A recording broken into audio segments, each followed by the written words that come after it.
จังใดในเมื่อมันเป็นไปแล้วอายมีเมียแล้ว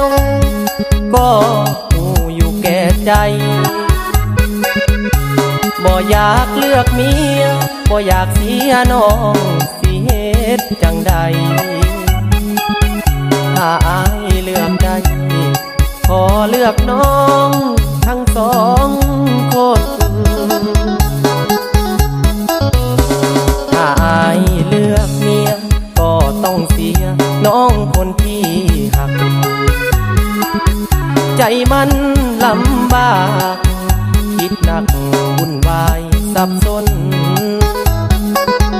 แต่ว่าตอนนี้อยากเก็บไว้ในใจสองคนอายหักหน้ามนเมียอายก็หักคือ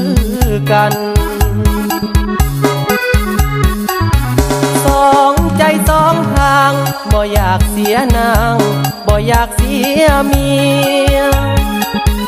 ลอยมาขอเกียร์สองคนเข้าใจกันถ้าเมียอายหูคงจบแล้วความสัมพันธ์หากขาดสะบั้นฝันคงสิ้นสลาย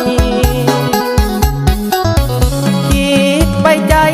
เพียอยากเลือกทั้งเมียอยากเลือกทั้งน้องสองคนปองดองเป็นเอื้อยเป็นน้องถ้าเป็นไปได้สิลอยเมียมาไปหาน้องบ่ต้องน้อยใจหากเมียเท่าใดอายก็หักน้องเจ้าเท่านั้น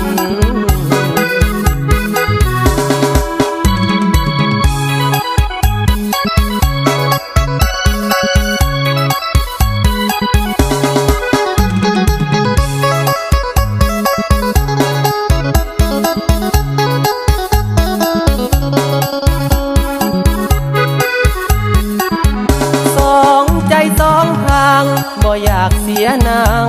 บ่อยากเสียเมียลอยมาขอเกียร์สองคนเข้าใจกันถ้าเมียอายหูคงจบแล้วความสัมพันธ์หากขาดสะบั้นฝันคงสิ้นสลายไปใจเพียอยากเลือกทั้งเมียอยากเลือกทั้งน้องสองคนปอง